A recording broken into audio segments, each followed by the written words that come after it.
Is the Chaitanya Charitamrita available? Yes.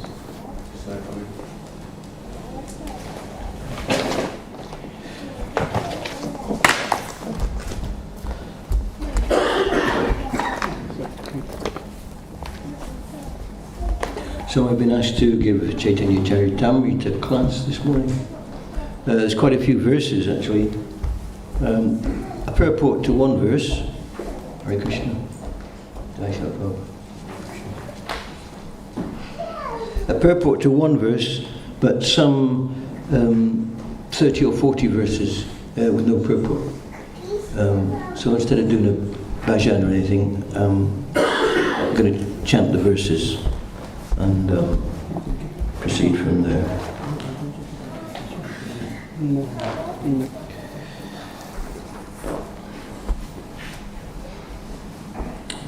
Om Vishnu Padaya Krishna Prasthaya Bhutale Shrimad Bhaktivedanta Manor Namaste Saraswati Devi Gauravani Bhajani Vishesha Shrindivani Prastitasta Om Vikinanta Madhanasya Dhanandana Salakaya Chakshurindanta Vina Tasmai Shri Vivei Namaha Shri Chaitanya Manabhishnu Sthapatam Bhutale Swayam Bhaktamayam Nurati Sva Prantikam. Well, thank you very much.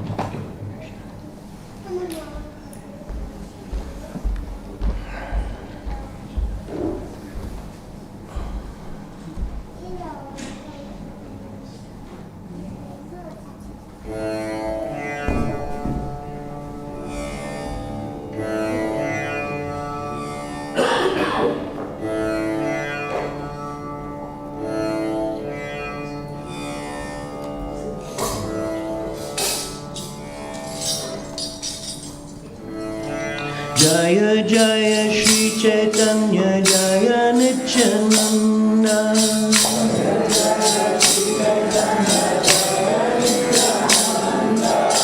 Jaya Dvaita Chandra Jaya Gaura Bhaktivedanta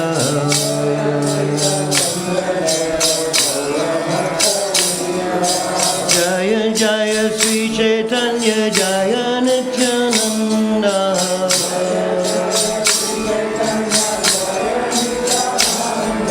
Jaya Dvaita Chandra Jaya Gaura Bhaktivedanta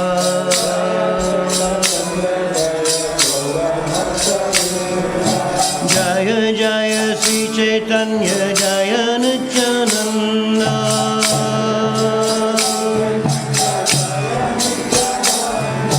Jaya Dvaita Chandra Jaya Gaura Bhaktivedanta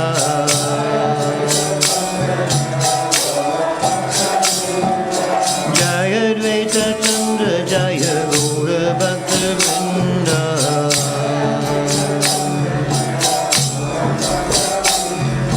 Hare Krishna Krishna Krishna Hare Hare Hare Rama Rama Rama Hare Hare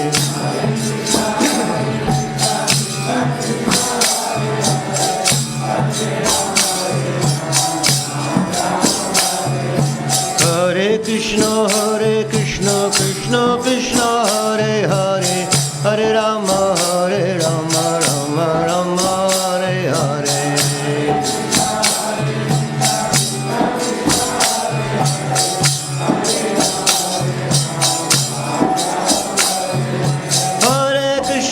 Hare Krishna Krishna Hare Hare Hare Ram Ram Hare Hare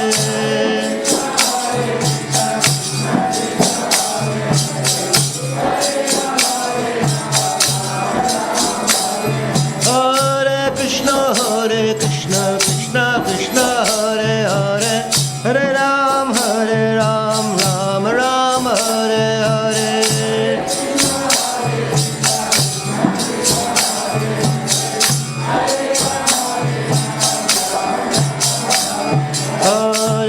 Hare Krishna Krishna Hare Hare Hare Rama Rama Hare Hare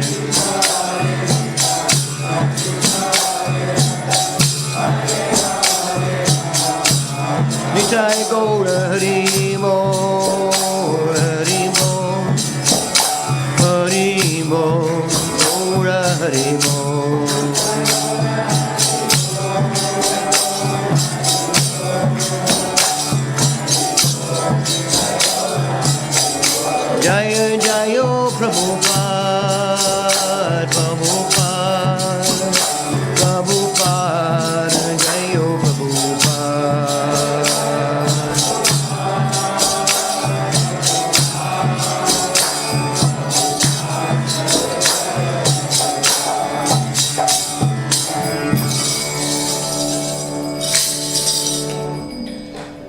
So we're starting at text 74.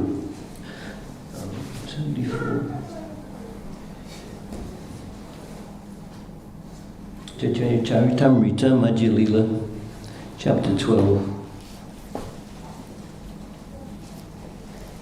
Actually, we'll start at sing. We're just going to chant the text and the translations. Start at text number 72, because there's some relevant verses and a little purport. So we'll chant all the Sanskrit, the Bengali, followed by the translation. Let's see if I've got the eyesight to reach it.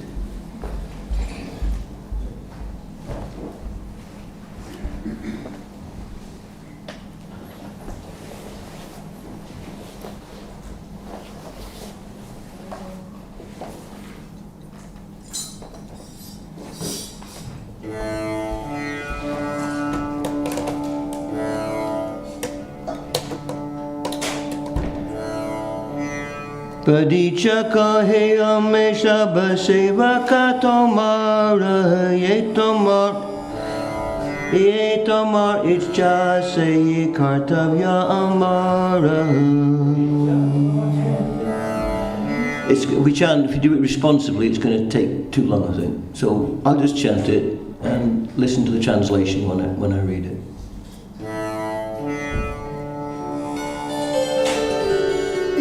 Upon, excuse me, I'm ahead of myself. Pratamai kasimi shre prabhu bolahila padicha patra sarva boma bolanila.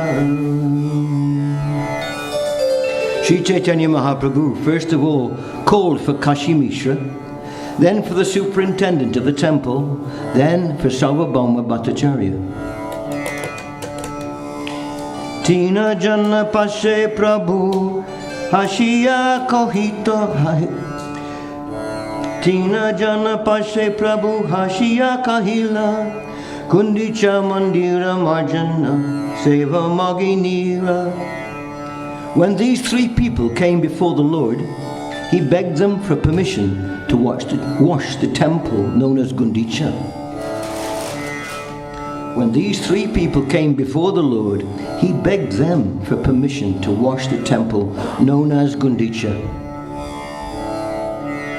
Now text 74.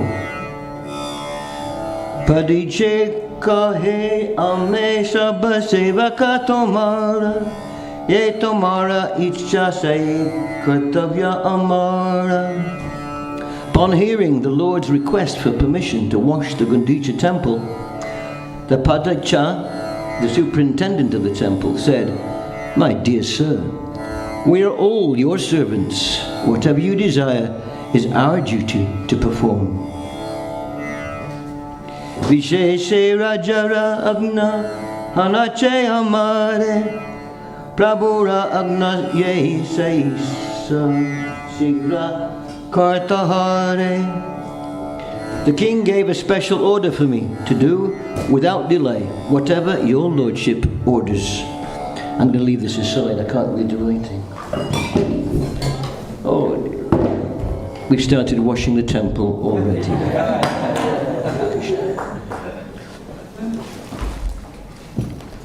It's alright, I've got to do it with my own cloth. This is the standard.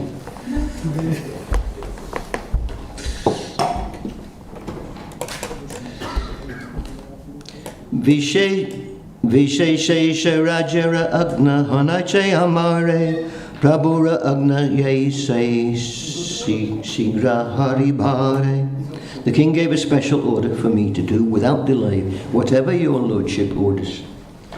Tomorrow Yogya Seva Nahe Mandira Marjana Eka Lilakara Ye Tamara Manna. My dear Lord, washing the temple is not service befitting you. Nonetheless, if you wish to do so, it is to be accepted as one of your pastimes. Did you bring the brushes?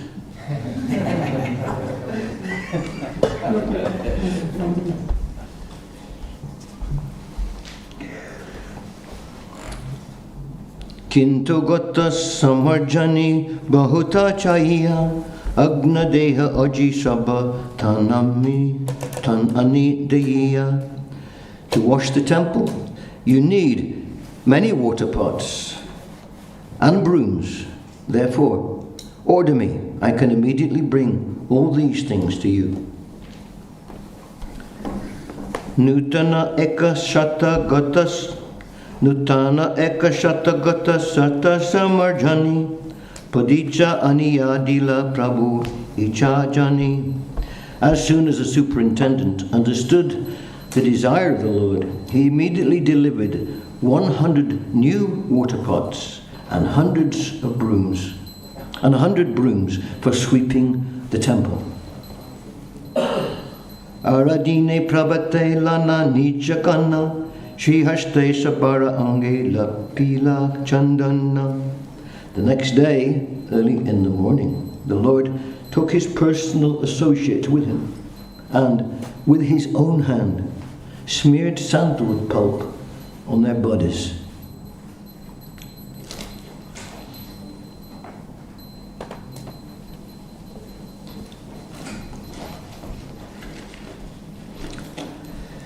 Shri Hashte Dila Sabare Eka Marjani Sabagana Lana Prabhu Chalila Apani.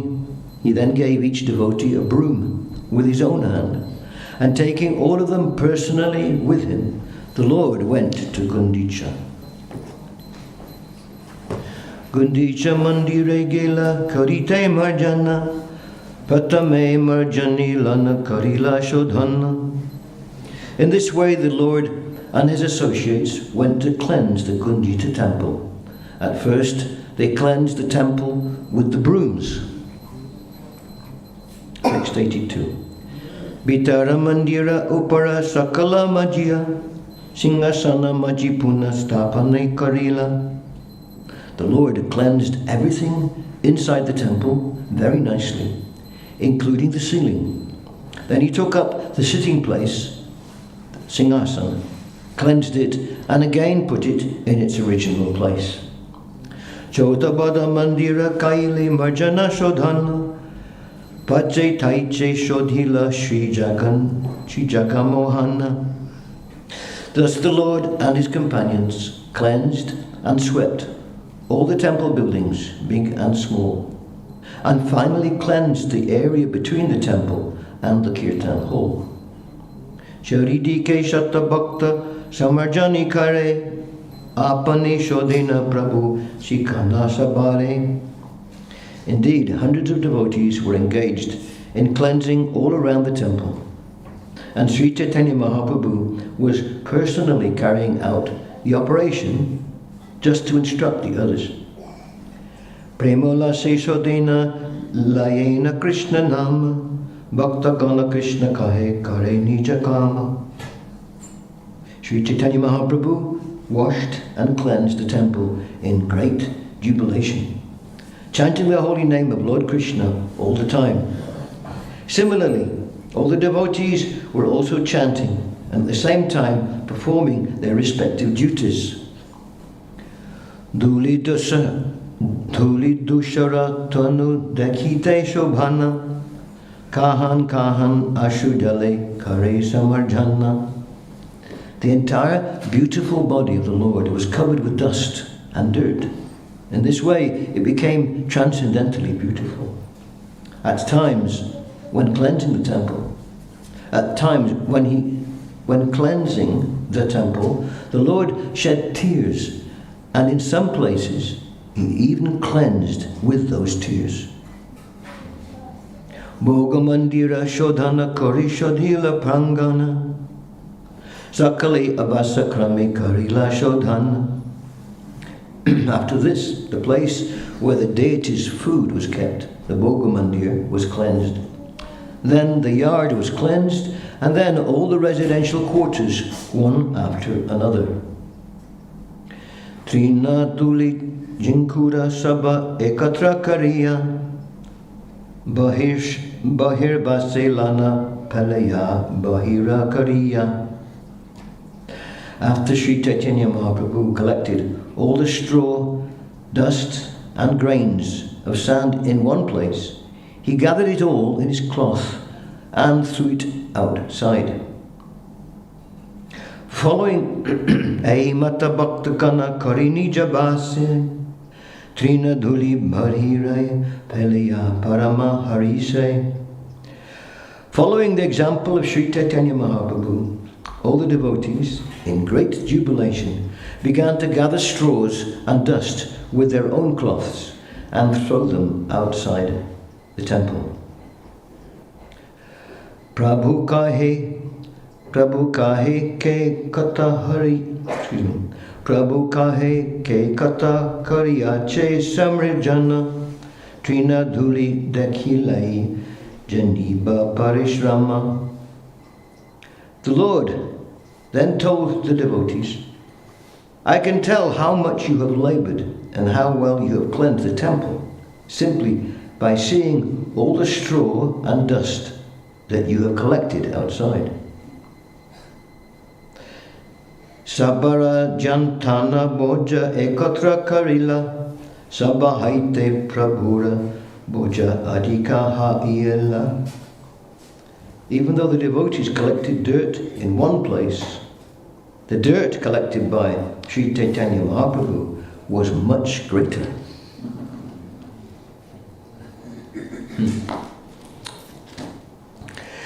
Aimata abhyantara karila majana, punasabakare dila kariyabantana. After the inside of the temple was cleansed, the Lord again allotted areas for the devotees to cleanse. Shmokshvaduli trina kankara shabakara hadura balamate shobhana kara balamate shodhana karaha prabhura atapura. The Lord then ordered everyone to cleanse the inside of the temple very perfectly by taking finer dust, straws and grains of sand and throwing them outside. Shabba Vaishnab Lana Yabe Duibara Shodila Deki Mahaprabhura Mane Santosha Haila. After Sri Chaitanya Mahaprabhu and all the Vaishnavas cleansed the temple for the second time, Sri Chaitanya Mahaprabhu was very happy to see the cleansing work. Ara Satajana Shatakate Jala Bhari Pratamai Lana Ache Kala Apshakari.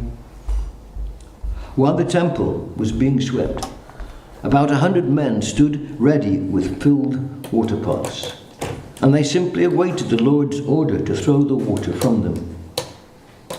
Jala Anna Baliyabe Mahaprabhu Kahila Tabe Satagata Ani Prabhu Age Dhila. As soon as Sri Chaitanya Mahaprabhu called for water, all the men immediately brought the 100 water pots, which were completely filled, and delivered them before the Lord. Pratame Karila Prabhu Mandira Prakshalana Udva Adobiti Griha Majja Singhasan. In this way, Sri Chaitanya Mahaprabhu first washed the main temple, and then thoroughly washed the ceiling, the walls, the floor, the sitting place, Singhasan, and everything else within the room.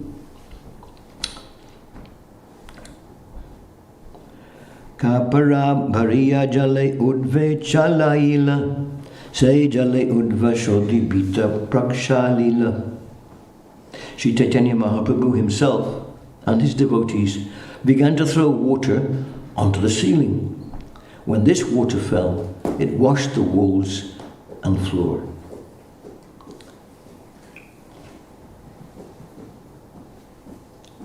Shri Haste Karena Singhasanera Marjana Prabhu Age Jala Ani Deha Bhakti Gana.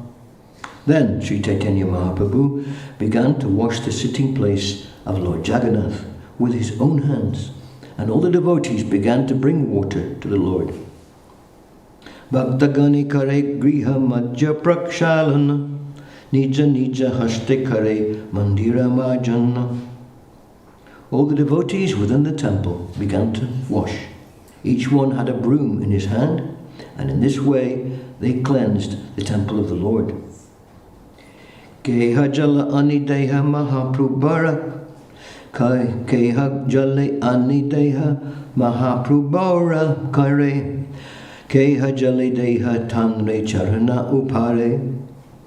Someone brought water to pour into the hands of Sri Chaitanya Mahaprabhu, and someone poured water on his lotus feet. The water that fell from the lotus feet of Sri Chaitanya Mahaprabhu was drunk by someone who had hid himself. Someone else begged for that water, and another person was giving that water in charity. Garudhui Pranalik Garudhui Pranalikaya Jala Chadi Dhila Sehi Jale Prangan Na Sabha Bhariya Rahila. After the room was washed, the water was let out through an outlet, and then it flowed and filled the yard outside.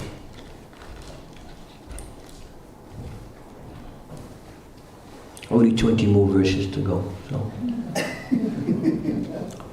Nija Bastri Kaila Prabhu Griha Samharjana Mahaprabhu Nija Bastre Majila Sanghasana. The Lord mopped the rooms with his own clothes, and he polished the throne with them also. Shatagata Jale Haila Mandira Marjana Mandira Shadiya Kaila Yena Nijamana. In this way, all the rooms were cleansed with 100 water pots. After the rooms had been cleansed, the minds of the devotees were as clean as the rooms. Nirmala Shitala Snigdha Karila Mandire Apana Hridaya Yena Darila Bahire. When the temple was cleansed, it was purified, cool and pleasing, just as if the Lord's own pure mind had appeared. Shata Shata Jana Jala Bhare Sarovare Gate Stana Halahi Keha Kupe Jala Bhare. Since hundreds of men were engaged in bringing water from the lake, there was no place to stand on the banks. Consequently, someone began to draw water from a well. Purna Kumbhalane Aise Shata Bhaktagana Shunya Gatalana Yaya Arashata Jana. Hundreds of devotees brought water in the pots, and hundreds took the empty pots away to fill them up again. Nityananda Dvaita Swarupa Bharati Puri Nityananda Advaita Swarupa Bharati Puri Inha Binu Arashaba Anhe Jala Bhari. With the exception of Nityananda Prabhu, Advaita Acharya, Swarup Damodar, Brahmananda Bharati and Paramananda Puri, everyone was engaged in filling the water pots and bringing them there. Gate gate teki kati jagata bange gela shata shata gata loka tahan lana aila. Many of the water pots were broken when people collided with one another, and hundreds of men had to bring new water pots to fill.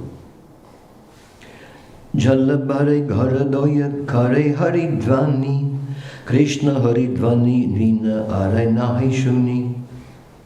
Some people were filling the pots and others were washing the rooms, but everyone was engaged in chanting the holy name of Krishna and Hari. Krishna Krishna Kahi Kare Gatera Parthana Krishna Krishna Kahi Kare Gata Samarpanna.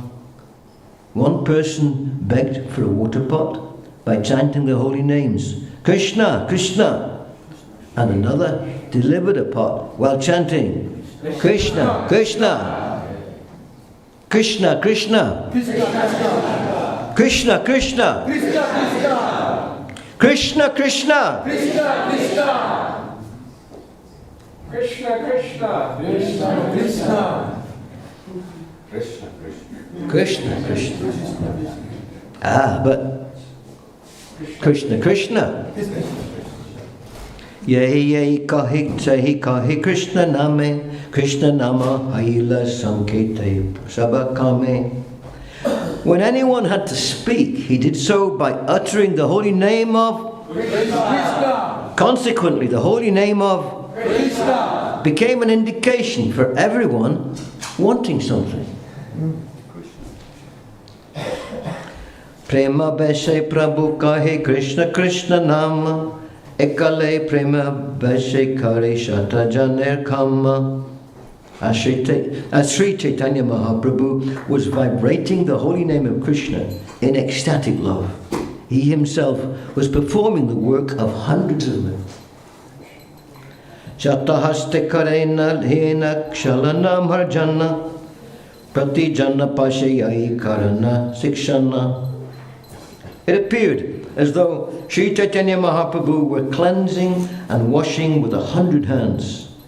He approached every devotee just to teach them how to work. Balakarma dekiktari kare pramasana, kare prasamsana, mane na milile, kare pavitra bharsana. When he saw someone doing nicely, the Lord praised him. But if he saw that someone was not working to his satisfaction, he immediately chastised that person, not bearing him any grudge. Tumi bale kariyachi shikana anyare, ei mata bala karma seho yena kare. The Lord would say, "You have done well. Please teach this to others so that they may act in the same way." Ekata sunya sabbe sankuchita hana. Balamati karma kare shabamanadhiya. As soon as they heard Sri Chaitanya Mahaprabhu say this, everyone became ashamed. Thus, the devotees began to work with great attention. Tabe prakshalana kaile Sri Jagamohana Moga Mandir Adi Tabe kaile prakshalana. They washed the Jagamohan area and then the place where food was kept. All other places were also washed.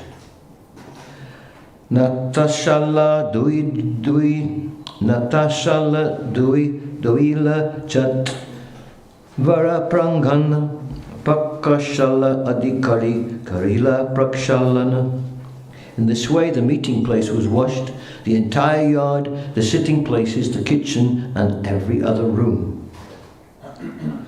Mandirera chaturdik prakshalana kaila sabha anta pura bala mate doyaila.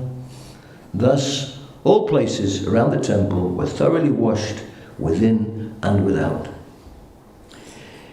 Hena kale godiya eka shubudhi sharal pravura charana yoge dila kata jala. After everything was thoroughly washed, a Vaishnava from Bengal, who was very intelligent and simple, came and poured water on the lotus feet of the Lord. Sahijalalana apane panakaila tahadeke prabhura manai dukarosha haila. The Gaudiya Vaishnava, then took that water and drank it himself. Seeing that, Sri Chaitanya Mahaprabhu felt a little unhappy and was also outwardly angry.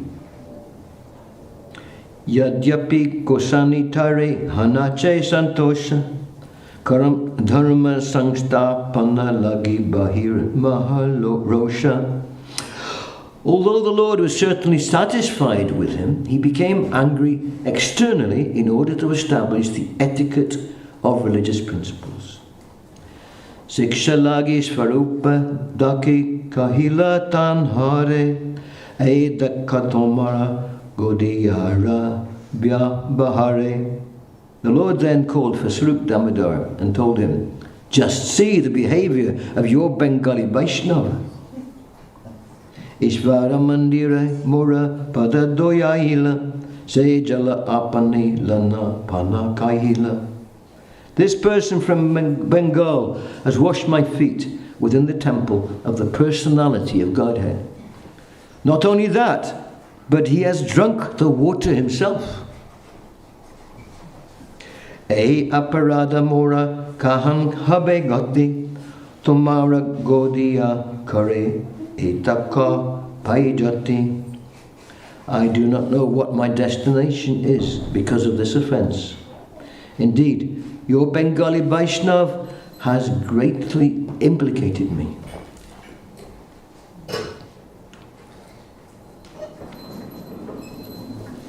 Shri Radha Gokulananda ki jai. Shri Sita Ram Lakshman Hanuman ki jai. Sri Gaurani ki jai.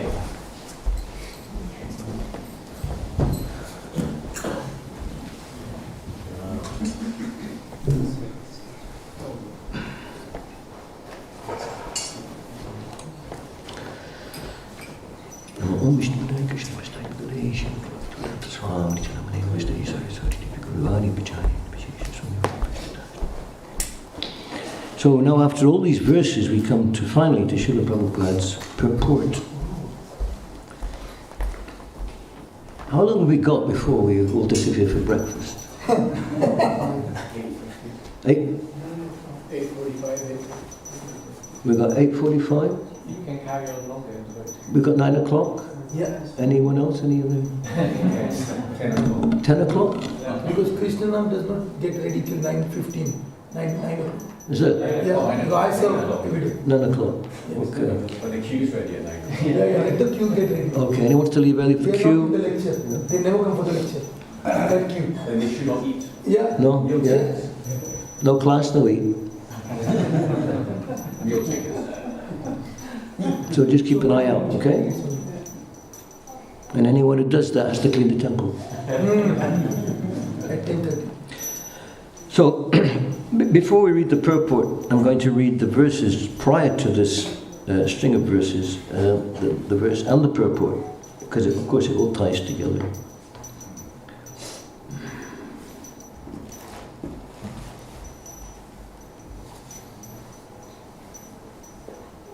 Sri Chaitanya Mahaprabhu first of all called for Kasi Mishra, then for the superintendent of the temple, then for Sarvabhauma Bhattacharya. That's text 72. 73. When these three people came before the Lord, he begged them for permission to wash the temple, known as Gundicha. Purport by Srila Prabhupada. The Gundicha temple is situated 2 miles northeast of the Jagannath temple. At the time of Rath Yatra festival, Lord Jagannath goes to the Gundicha temple from his original temple and stays there for 1 week. After 1 week, he returned to his original temple. It is understood by hearsay that the wife of Indrajumna, the king who established the Jagannath temple, was known as Gundicha. There is also mention of the name of the Gundicha temple in authoritative scripture.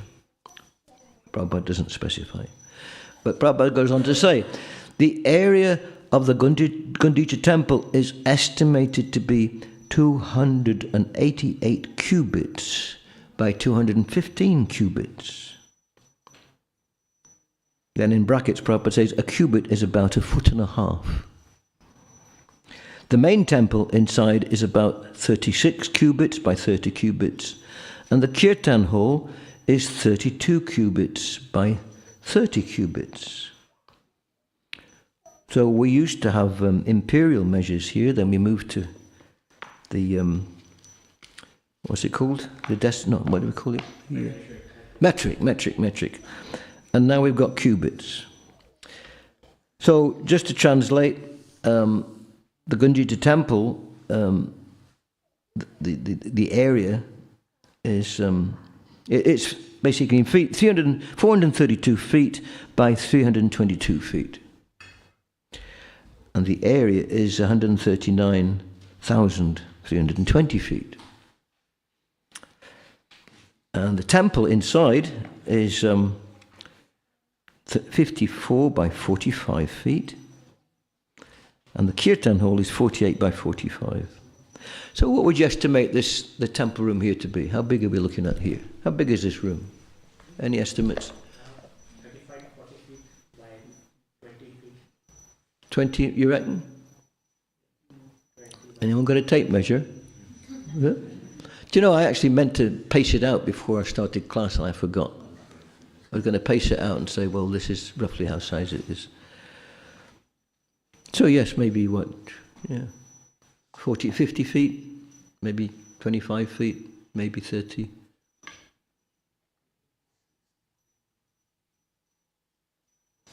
So the kirtan hall is 48 by 45. It's interesting how Prabhupada, in many of his purports, especially in Chaitanya Charitamrita, he gives details, geographical locations of temples and pastimes, and even how to get there by train, to make it real. It isn't some mythology. I mean, Krishna's pastimes 5,000 years ago, not mythology, but those places were only rediscovered under Lord Chaitanya's auspices. The 6 Goswamis. Prior to that, it was fields. Maybe a pond here and a little, but it wasn't Vrindavan that we see now. That's from Lord Chaitanya's time. So in order to establish the bona fides of Lord Chaitanya and his pastimes, Prabhupada goes into many of his purports. You think, well, why is Prabhupada mentioning a post office and a railway line and a road here and this and that? Because it's real. Yeah. It's real. So now the purport, the verse and the purport at the end of this sequence of wonderful verses. Ei aparada mora kahan habe gati, tumara godiya kare, itaka paijati. Ei aparadhe, by such an offense, mora, of me, kahan, where, habe, will be, gati, destination, tumara godiya, your Bengali Vaishnava, kare, does, iteka, such, bhaijati, implication. I do not know what my destination is because of this offense. Indeed, your Bengali Vaishnava has greatly implicated me.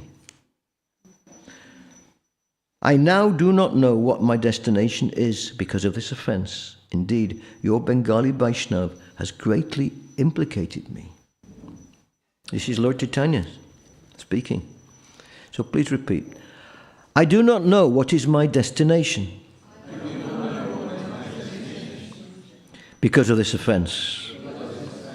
Indeed, your Bengali Vaishnava has greatly implicated me. Purport by His Divine Grace, Srila Prabhupada. It is significant that Sri Chaitanya Mahaprabhu told Swarup Damodar Goswami that the Bengali Vaishnava was your Gaudiya Vaishnava. Your Gaudiya Vaishnava. This means that all Gaudiya Vaishnavas who are followers of the Chaitanya cult are subordinate to Swarup Damodar Goswami. The Parampara system is very strictly observed by Gaudiya Vaishnavas. Sri Chaitanya Mahaprabhu's personal secretary was Swarup Damodar Goswami. The next group of devotees was the 6 Goswamis. Then Kabiraj Goswami. It is necessary to observe the Parampara system of the Chaitanya cult. There are many offences one can commit while serving the Lord, and these are described in the Bhakti Rasamrita Sindhu, Hari Bhakti Vilas, and other books. According to rules and regulations, no one should accept obeisances in the temple of the Lord before the deity. This is considered an offence. Sri Chaitanya Mahaprabhu himself was personally the Supreme Personality of Godhead. Therefore, it was not actually offensive to wash his lotus feet in the temple. However, because he was playing the part of an acharya, the Lord considered himself an ordinary human being. He also wanted to give instructions to ordinary human beings. The point is that even though one plays the part of a spiritual master, he should not accept obeisances or permit a disciple to wash his feet before the deity. This is a matter of etiquette.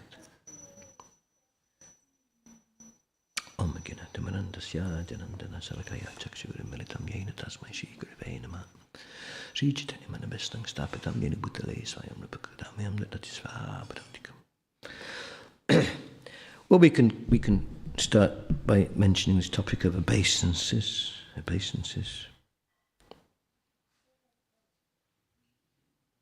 Perhaps we shouldn't offer obeisances to each other in the temple. But I would like to mention obeisances, and I've mentioned it once or twice before. Entering the temple, one should offer obeisances. And when the curtains close or open, one should offer obeisances. And when one leaves the temple, we should offer obeisances. And after a kirtan, we should offer obeisances. Before prasadam, we should offer obeisances. And after prasadam, we should offer obeisances. It's Krishna, Krishna, Krishna, Krishna all the way through. Krishna's there on the altar, Krishna's there as prasadam. And Krishna comes as devotee as well. It's not a formality. It's because initially it may be, but one should be joyful to offer obeisances. Should be joyous. A joyous thing. We shouldn't neglect. A long time ago, when I lived in a temple, offering obeisances, especially in the temple, it was especially joyous. Personally, I found that the lack of sleep, the most difficult austerity in the temple. And to offer one's full prostrated dandabats for 10 seconds was, oh. And then we got up and got to it. But it was actually, of course, that isn't the purpose of obeisances. We shouldn't understand that. But there are some side benefits. Benefits are but the obeisances should be in the heart. There has to be, that's humility. Obeisances should come from the heart. Sometimes it's only external, and we have to work on that. We have to internalize it. Everything in the Krishna consciousness process is a process of internalization. Everything, all of it.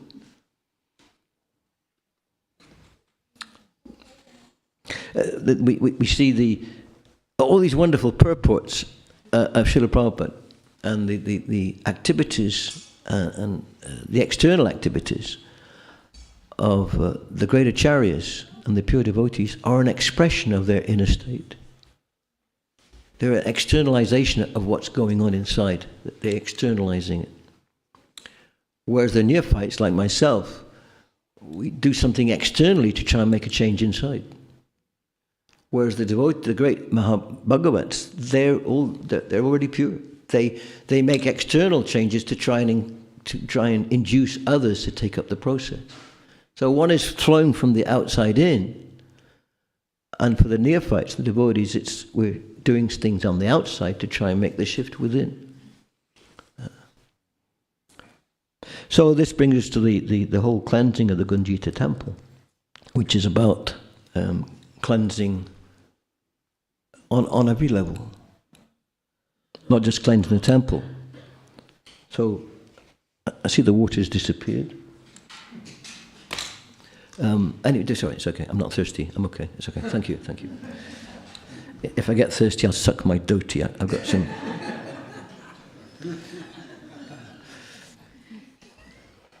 It's very timely. It's very. It's called synchronicity, isn't it? Sometimes things happen. Oh God! It could have been a much more serious class. I don't know what would have happened then. Maybe the microphone would have blown up, or But anyway, it's about cleansing. So. Cleansing is the whole purpose of Krishna consciousness, bhakti. It's to cleanse our intention.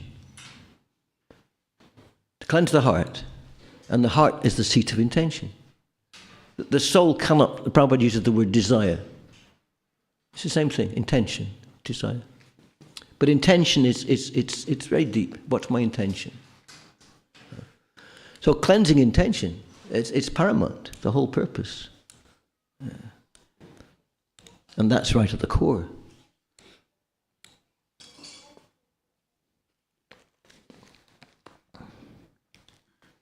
So cleansing can take place on different levels. There's cleansing of Krishna's temple. And as we clean Krishna's temple, we feel a cleansing within ourselves. That's the idea. We should embrace that cleansing. Prabhupada, at least on one occasion, he once said that the most advanced devotee in the temple might be the one who's cleaning the toilets. Most advanced. In other words, the one whose intention is pure. So an external post or a role, it may have big responsibilities, but it may be, we're mixed generally. Until we're pure devotees, we're mixed because our intentions are mixed.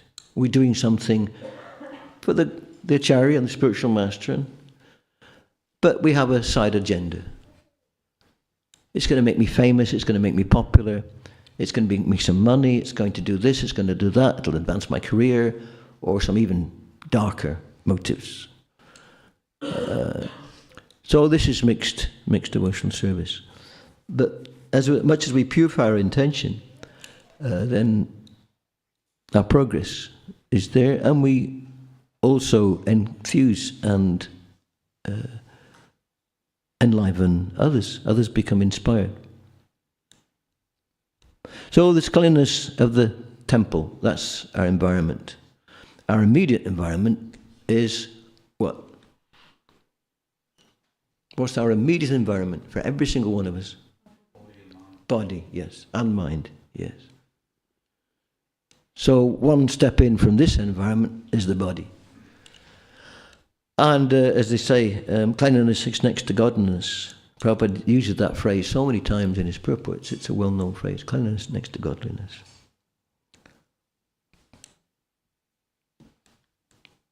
And we look at about if generally speaking, the body's not clean because of the various secretions which come out of the body. It's a really messy thing. We're not going to dwell on this, but the body is if you don't bathe for a few days, there's things oozing. Then we have 9 gates in the body. 2, 4, 6, 7, 8, 9. And they're all secreting different substances, which we have to keep clean. In fact, the entire skin we ooze out perspiration, isn't it? It's a big business, underarm deodorants. Massive business. Because, time to take a bath, Prabhu. But no, devotees take bath at least once a day. In fact, even the materialists often take, they take a shower. It's becoming quite popular these days. Didn't used to be. There was a time when a man would come back from the mine, or especially the coal mine, because he's just absolutely covered in coal dust, and his wife would set a tin bath in front of the coal fire, and he'd have a bath in a little thing like this, every day. Of course, that's extreme. You work down a coal mine, you're going to get very dirty. So, cleanliness of body and mind. In one of Prabhupada's purports, he mentioned a rather extreme process of cleansing. Because cleansing, we should, as we all know, is water and soap, And if there's no soap available, when one takes bath, especially in India, where you can take bath in a river or a kund, there's often dust or mud. And one can rub that mud on one's body. And it's very, very cleansing, especially if it's the holy dham. But that abrasive action of mud and water, it cleanses. In fact, I just recently saw a picture of a well-known devotee who's presently in the Philippines. And there's a photograph of him with a mud pack on his face. I don't know if any of you've seen that. It's mud. Ladies pay a fortune for a mud pack. You get a face pack and maybe elsewhere as well, because it pulls out the toxins, pulls out the the oils and stuff in the body. And then Prabhupada says soap and water and oil. Oil is a way of also cleansing the body. The Romans used to do that. They'd soak in a bath all day. Well, not all day, but then a slave would come and scrape them, scrape down, and then get the oil on them. And Prabhupada also, of course, every day, midday, he'd have his massage, and his servant would give Prabhupada a mustard oil massage all over the body, and then sandalwood oil on Prabhupada's head, and then Prabhupada would take a shower. And when he came back, his midday meal was waiting. His servant had been preparing that.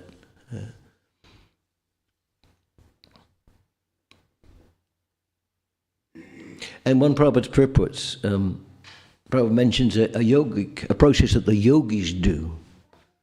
The yogis do this process. This is not, it's the hatha yogis generally.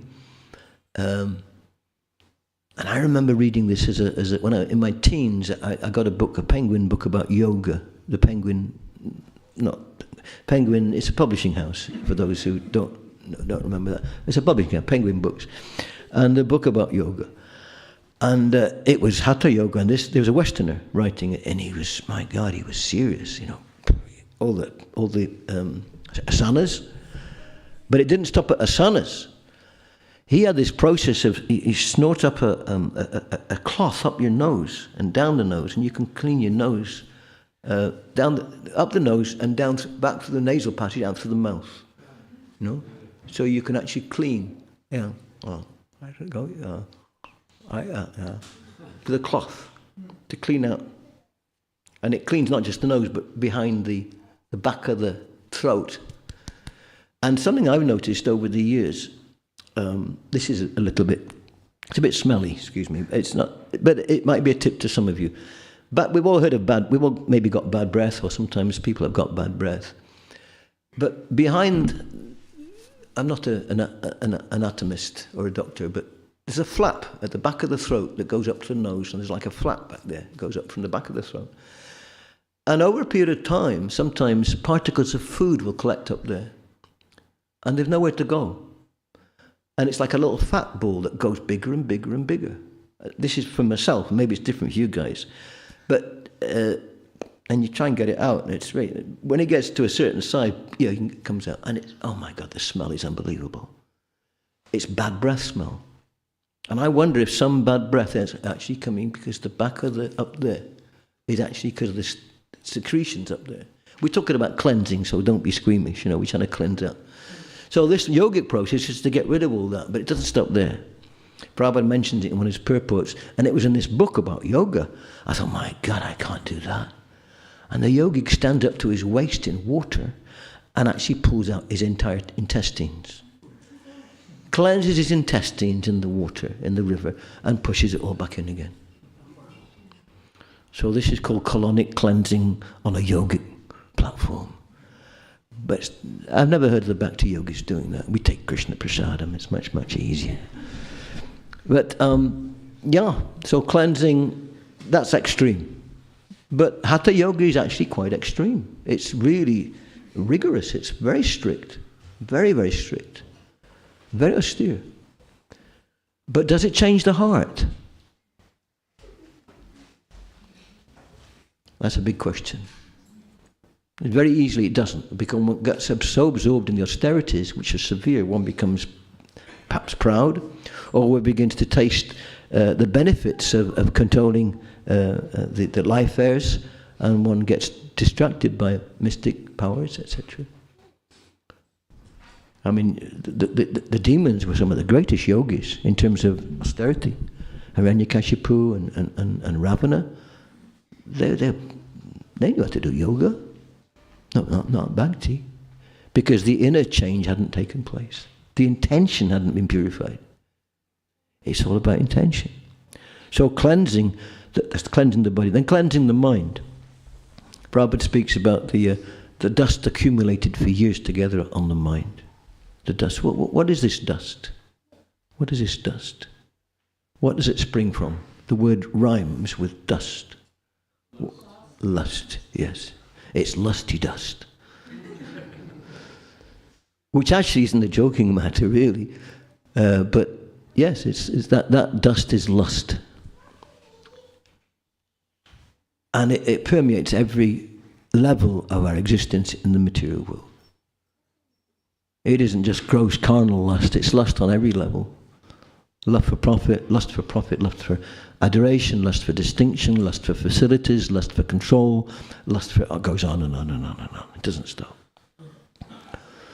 Accumulated for years together. So what's that? Is it going to be 5 years? 6 years? A decade? How many years? Huh? Yeah, lifetimes.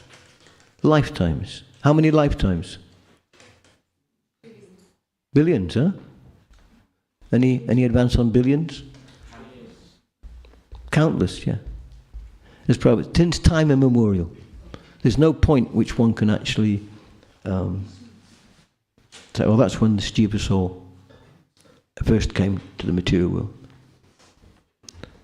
It's unless, of course, that person is a ray of Vishnu. There are great souls who come here specially, especially from Krishna's realm. And they teach us what are the standards of cleanliness. And Prabhupada was a good example. And he taught this level of cleanliness to his disciples and followers. When Prabhupada went for his morning walk, he was usually accompanied by his male disciples, especially in India. And the lady disciples, they'd clean his room. And especially in India, the dust blows in and there's a lot of dust around because it's much drier, apart from in the monsoon season. So there's dust. And Prabhupada came back from his morning walk one time in Vrindavan, to his room in Vrindavan. And he said, who's cleaned my rooms this morning? And I assume it was more or less when Prabhupada sat down. So I think the lady came. The point is, she'd forgotten to clean, just like we had a cup here before. And in India especially, there's usually a little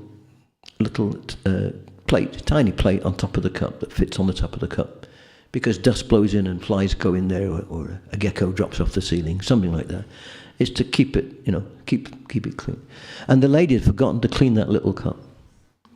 Straight away Prabhupada saw her. And just like Lord Chaitanya, he's saying here, Lord Chaitanya chastised, but not grudgingly. So the chastisement from Guru is not grudging. It's to lift the conscious, to be more conscientious. It's about whatever you're doing in the Krishna consciousness process is being meticulous, doing it well, doing it perfectly. No, let me get this out of the way and do something more important. No, what is you do that? So cleaning. Whatever it happens to be.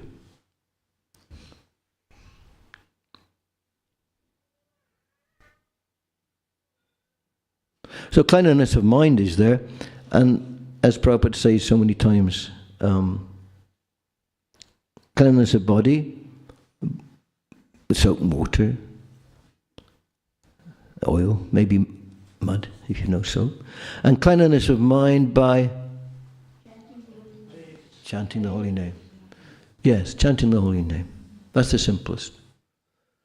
And if we chant and we learn how to avoid the 10 offenses, our intention will be purified. Because if we're chanting with offense, there's a chance that we'll be watering the weeds which block our progress, which feed the wrong intention. We're chanting Krishna's holy name, and Krishna is always chanting, what does he want? What does he want? What does she want? Chanting Krishna's name, what does he want? He wants that? Oh, give him it. Yeah. Let him have it. But Krishna doesn't give himself. So the whole point of the 10 offences, it's not like there's a karmic reaction to it. No, it's just blocking our progress. It's putting a ceiling on our progress because we're holding ourselves back because of wrong intention. It's to purify our intention. And it's the biggest challenge, purifying one's intention.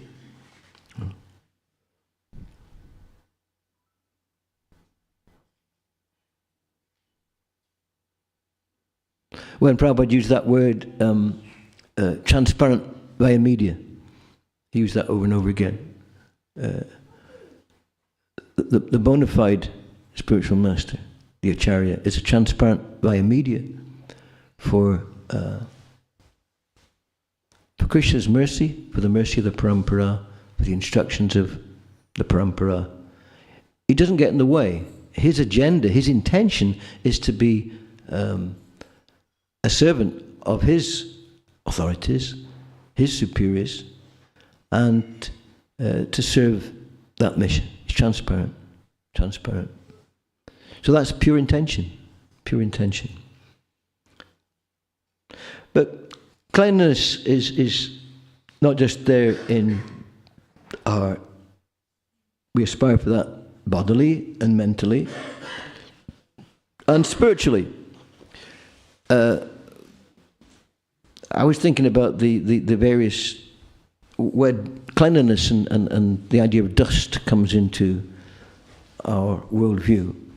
And I just recalled how in Vaikuntha, the goddesses of fortune, they take great delight in cleansing the walls of the temples and buildings in Vaikuntha.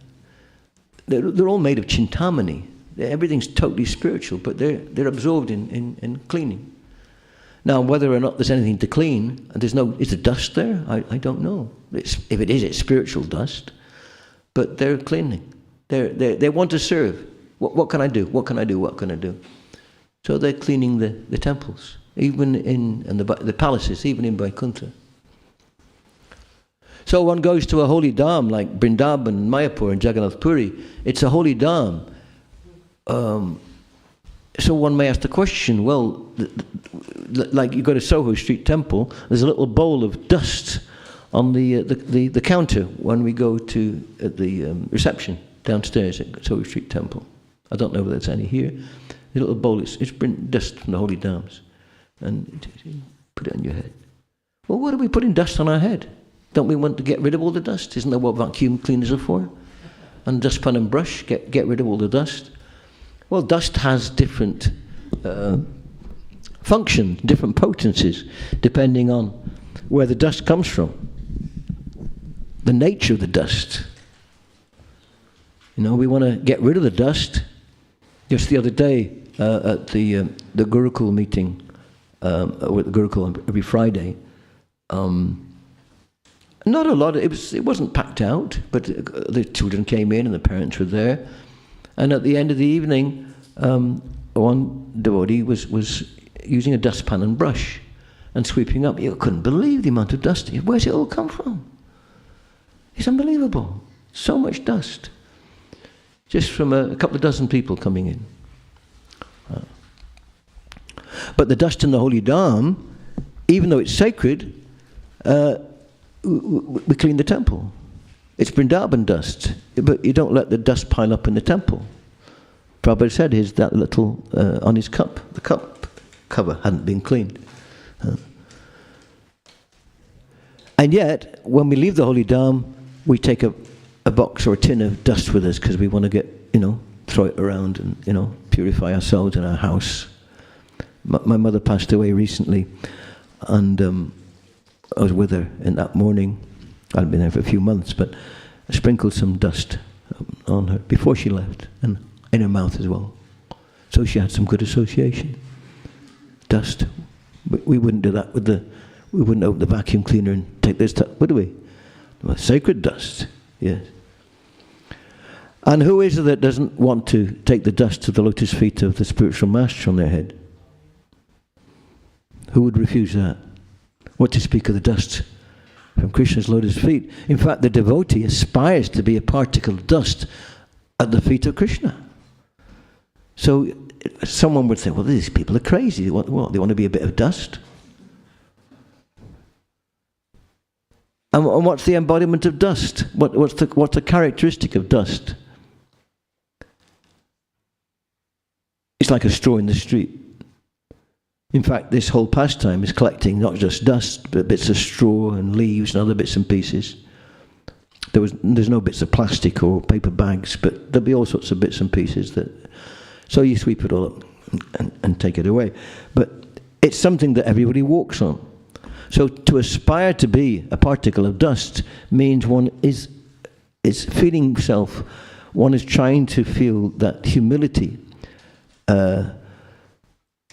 in terms of one's, as a humble servant of the Lord. There's an apparent contradiction here. And Prabhupada sometimes say he's proud to be a servant of his spiritual master. So there's a pride to be a servant, but humility in all one's dealings. And yet at the same time, a devotee can be as fierce as a lion in protecting the devotees and the interests of the Lord. And the real power comes from humility. Strength, there's nothing more powerful than humility. Real humility. Actual humility. And Prabhupada, in one conversation with the devotee Hari Bilas,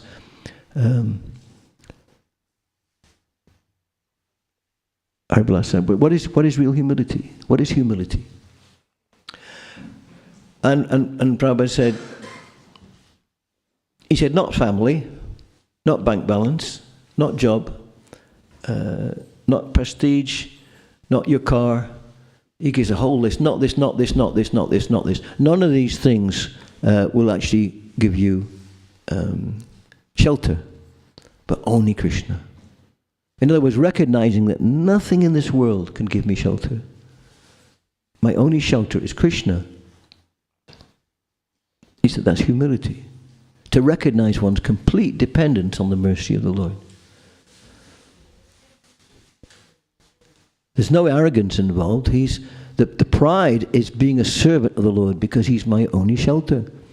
And the devotee recognizes his complete and utter dependence on Krishna. And there are other types of cleanliness as well. Of course, cleanliness... No, not finished the dust example yet. A very nice example of dust. Let's look.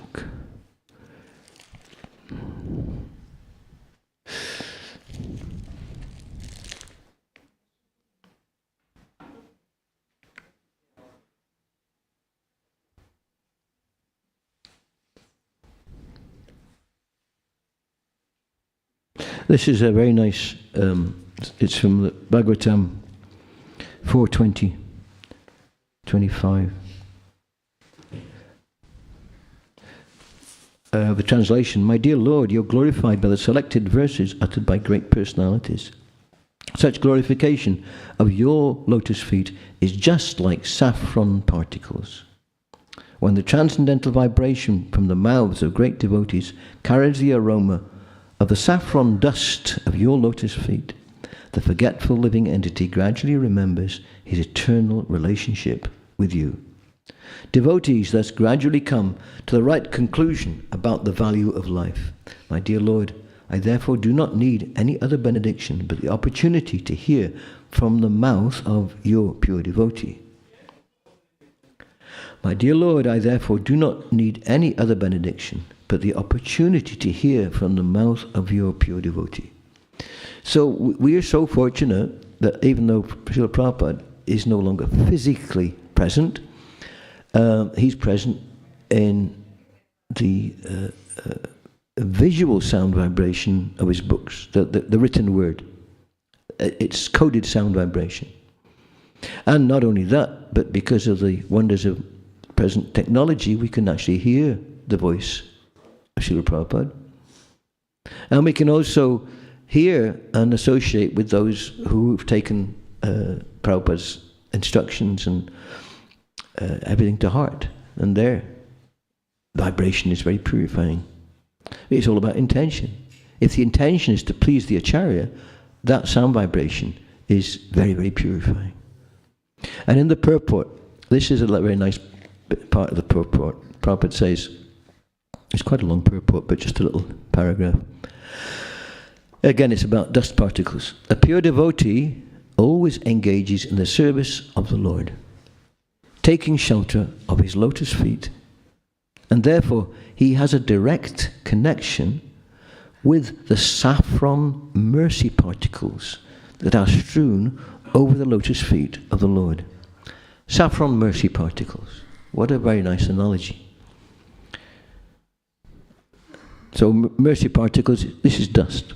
Although when a pure devotee speaks, the articulation of his voice may resemble the sound of this material sky, the voice is spiritually very powerful because it touches the particles of saffron dust on the lotus feet of the Lord.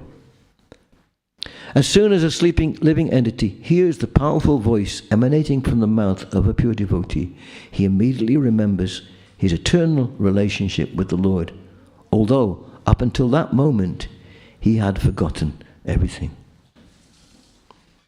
And this is the potency of Prabhupada's books. This is why Prabhupada wanted all the books. Nothing pleases him more. Why?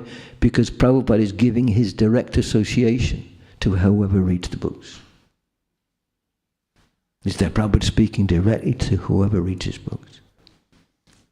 We may read them from the mental platform, in which case it's perhaps we won't feel that, but so many people, so many devotees who come to be full-time devotees, they say, well, I got a book, whatever the book was, and they stayed up all night reading it.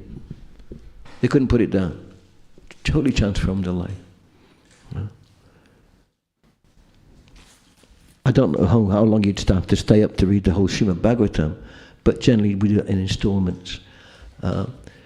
But by regularly hearing and reading the Srimad Bhagavatam, this is purifying the dust accumulated for years together. So it's a wonderful analogy Prabhupada uses.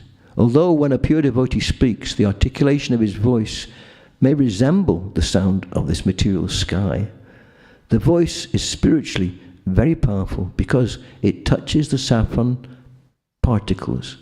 Because it touches the particles of saffron dust on the lotus feet of the Lord. The sound vibration touches the particles of saffron dust on the lotus feet of the Lord. It's something to meditate on, and it might mean slightly different things to different people. But it's about intention, because the pure devotee's intention is pure. That's why he's called a pure devotee. He's not a mixed devotee. He's pure devotee. His intention is to serve the Lord. He sees himself as a particle of dust to fulfill the agenda of the Lord. Therefore his sound vibration is pure, because his intention is pure. And it said that I remember reading some years ago, some devotee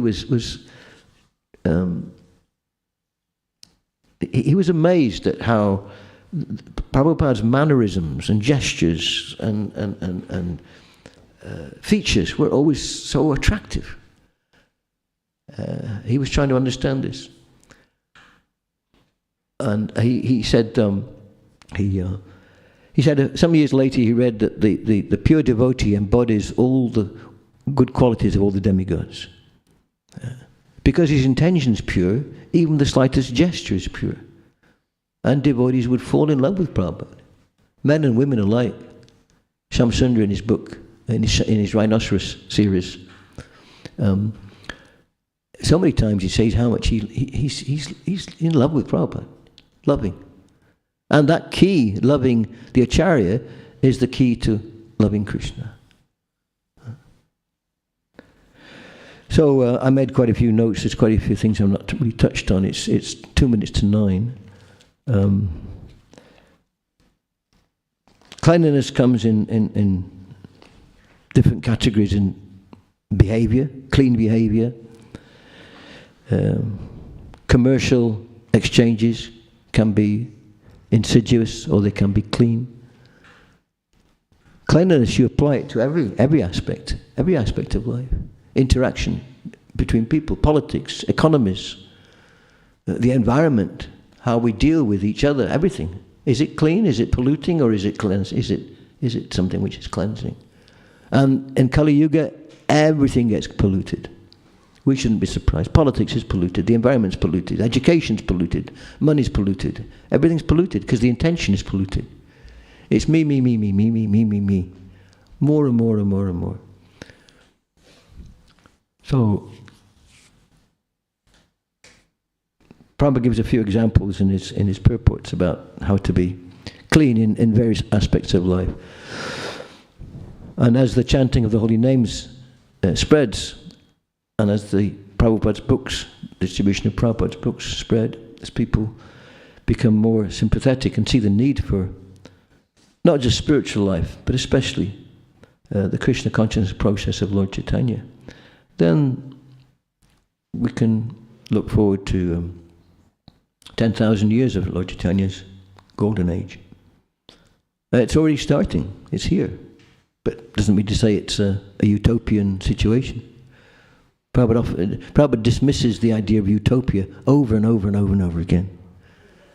Not as if practicing Krishna consciousness you're going to find utopia. You won't. There's no utopia in this material world. There isn't one. Especially in Kali Yuga on this planet. But the opportunity to serve the acharyas, to serve Lord Chaitanya's mission, and to cleanse our intention, to cleanse our consciousness, this is the wonderful opportunity which is there for 10,000 years, and after 10,000 years, all over.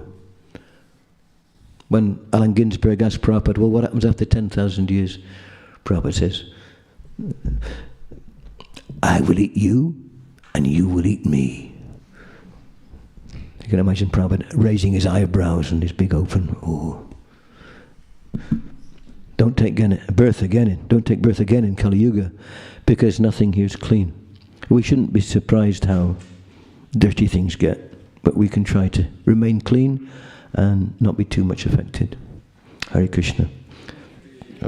Any questions? Prabhu. The microphone. Yes, thank you. Hare Krishna, Prabhu, thank you so much. Such a nice class. This desire of devotees to become a speck of dust at Krishna's feet, or I've heard they want to become a creeper in Vrindavan, then my lack of understanding of it seems like how are you going to serve? To me, in one sense, it seems kind of impersonal. That how are you going to serve as a piece of dust? What are you going to do? How are you going to interact with Krishna? How are you going to, as a creeper, then what would you do? So is it just like a mood that I just want to be like insignificant at the lotus feet of Krishna, or is it like a real desire of devotees to want to attain that? Well, let's leave aside the creeper in Vrindavan, because that's actually an eternal relationship is there. It's an attitude. It's a mood. It's an attitude of humility. One is recognizing one's complete dependence on Krishna and nurturing the desire to use everything, all of Krishna's energy, in Krishna's service. There's nothing. The only thing I want is service to Krishna. I'm not there. This is my understanding of it. Only thing I want is Krishna's service. And the prime example is talking of dust, is when is it Narada was asking Krishna, who's the great devotee? And Krishna said, well, I've got a headache. You have to find out who. Well, what's the cure for your headache? The dust from the feet of my devotee to put on my head. So he thinks Narada travels throughout the whole universe, and nobody wants to give the dust of their feet to put on Krishna's head. Why? Well, we'll go to hell. Nobody wants to do it. Except when Krishna approaches the gopis, well, yes, take. But don't you realize that taking that dust from goes on Krishna's head, you go to hell? That's all right. Just as long as Krishna's headache is cured. So they're the most exalted. They don't think of themselves as worthless, they're just totally absorbed. How can I please Krishna? And that degree of surrender and humility it's very, very rare. But one should be more tolerant on the tree. Feel like the dust in the street. I'm a long way from that. It's an apparent contradiction. In fact, in terms of humility, Krishna is the most humble. Krishna is serving every living entity, liberated and conditioned. Krishna is looking after the interests of every conditioned soul. They've got their karma, of course, but every living entity, Krishna is looking after. Even those who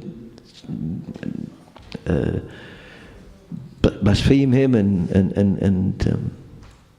but of course Krishna doesn't tolerate the harassment of his devotees. He's very protective of his devotees. Yes, it's something which needs meditating on, but there is no contradiction.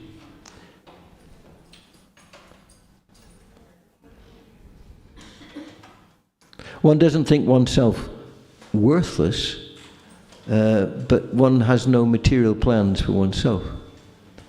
It's seeing that everything's Krishna's, everything belongs to Krishna. And that change of, Prabhupada said, that change of heart, how to use everything in Krishna's service, and really take that to heart. One's no longer conditioned, one isn't covered, because everything's Krishna's energy. We're in the middle of Krishna's energy, but I can't see it because I'm thinking, how can I use it for me? How can I use it for me? That's material. How can I use it for Krishna? That's spiritual. I don't know if that answers your question. It's a thing which you can explore, and it's a meditation. Does it help? Hare Krishna. Anything else? Or we can go for breakfast. Bhagavad Prasadam ki. Chaitanya Charitamrita ki. Srila Prabhupada ki. Dust from the lotus feet ki. Hare Krishna.